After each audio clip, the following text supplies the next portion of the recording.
Hi there, I'm Matt Donnelly from RotoBaller, and I'm here to tell you which running backs you need to fade in 2023. Breece Hall is a back whose current ADP suggests that he should be selected late second or early third round. Let your league mates make that mistake. New York was unlikely to give Hall a heavy workload to begin with, coming off that ACL injury, and we've already heard the Dalvin Cook talks possibly coming to Broadway as some of the other reasons to be cautious, especially after Aaron Rodgers restructured his own deal. The best case scenario is a 50-50 split, which is great for the New York Jets, just not for your fantasy team. Hall, he's still going to be productive, but he's not going to be worth the draft capital you'll be investing in him. Another back that you need to fade is Alexander Madison. I don't know what it is. He's never done me wrong. I just can't get behind Madison. Dalvin Cook, he had success in the Vikings backfield. So why can't I get on board with Madison being a thing? Even his current ADP of RB22 seems more than reasonable. I just can't get behind taking him before James Conner, Cam Akers, or even David Montgomery. Perhaps the real problem is Minnesota's offense in general. This is a pass-first offense.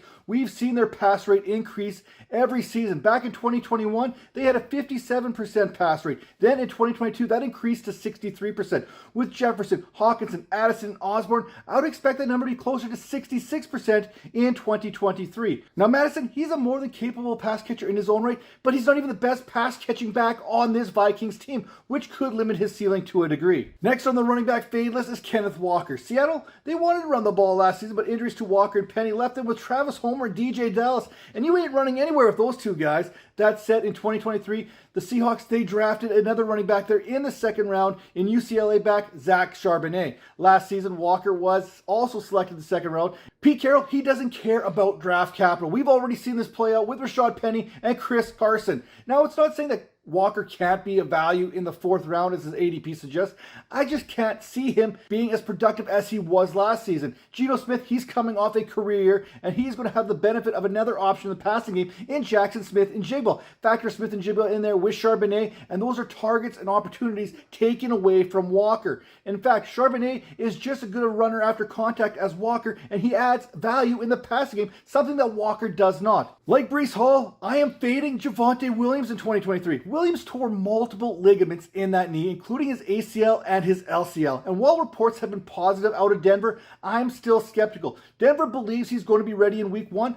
I have trust issues. This whole situation screams at me like the J.K. Dobbins one a season ago. Just like the Broncos, the Ravens, they were overly optimistic. What ended up happening with Dobbins is that he would play in just 6 of 12 contests for the Ravens, and he didn't seem to get right until the very end of the season. If we are looking at Williams similar to how Dobbins played out last season, then there's reason to believe that Williams could potentially be at a higher risk of re-injury, and I'm all about risk management. Look, if you keep saying that Derrick Henry is going to be a bust, eventually you're going to be right. Even a broken clock is right twice a day. Now, I'm not going to say that Henry is going to be a bust. In fact, the Titans offense is going to remain run heavy. But unlike previous years, there's enough talent in this passing game to take some of that wear and tear off of Henry's legs. DeAndre Hopkins, he's coming over from Tennessee, promising to outperform previous veterans that came before him. And I'm looking at you, Andre Johnson, Randy Moss, and Julio Jones.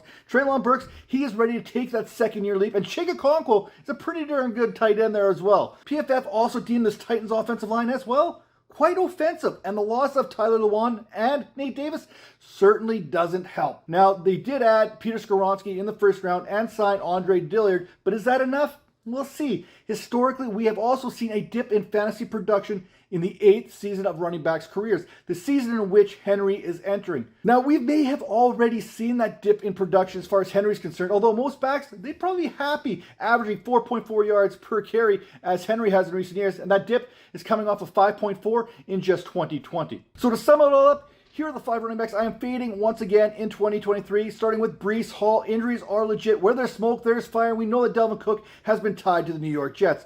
Also, Kenneth Walker, he's a guy who's also battling injuries here through training camp, and the added competition in targets in Zach Charbonnet and Jackson Smith and Jigba is going to take those opportunities away from Kenneth Walker. We also have Alexander Madison.